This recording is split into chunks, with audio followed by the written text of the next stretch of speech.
Here's what you need to know about Jerome Powell, who's President Donald Trump's pick to replace Janet Yellen as Federal Reserve Chairman, according to 3 people familiar with the decision. A formal announcement is due Thursday. What to expect steady as she goes. Powell, 64, who joined the Fed Board of Governors in 2012, has publicly backed the central bank's plan of gradually raising interest rates. His term is likely to represent continuity with Yellen, though Trump could still potentially tilt the Fed in a more hawkish direction with other appointments to the board. Powell is rated as neutral on monetary policy by the Bloomberg Intelligence Fed Spectrometer, compared to Yellen as somewhat dovish. He's never dissented as a governor, though no board member has done so since 2005.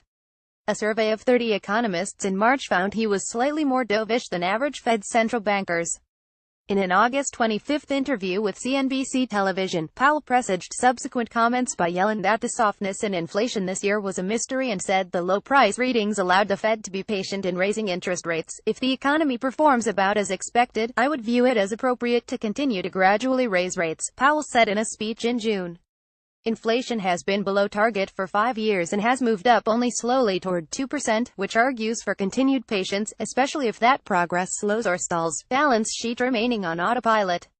Powell has endorsed the FOMC plan to gradually shrink the $4.5 trillion balance sheet, calling it appropriate. Market reactions to the plan augur well for an orderly phase-out of reinvestments, he said in June.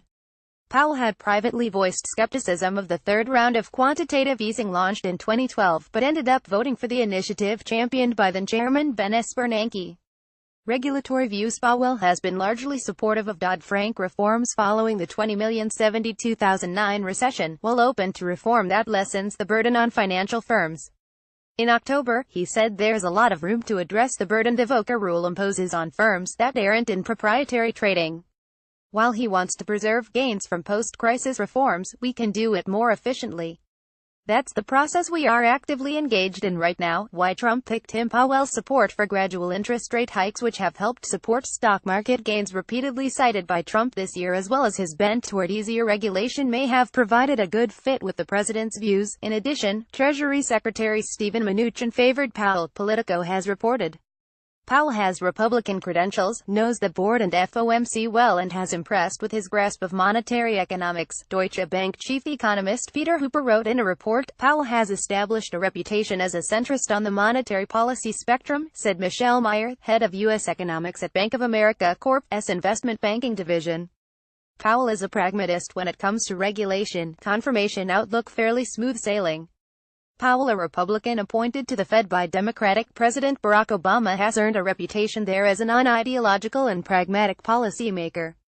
He's likely to get support from both parties. Powell won Senate confirmation as a Fed governor first in 2012 in the 7,421 vote, and again in 2014 by 6,724 for a full 14-year term. Quick BIOA lawyer by training, Powell spearheaded the Fed's response to the 2014 flash crash in Treasury debt and the overhaul of the flawed London interbank offered rate benchmark. He's also been the point person at the Board of Governors for handling such unglamorous yet essential duties as oversight of the financial payments system. Powell, who goes by Jay, served at the Treasury Department under President George H.W. Bush, eventually ending up as Undersecretary for Domestic Finance.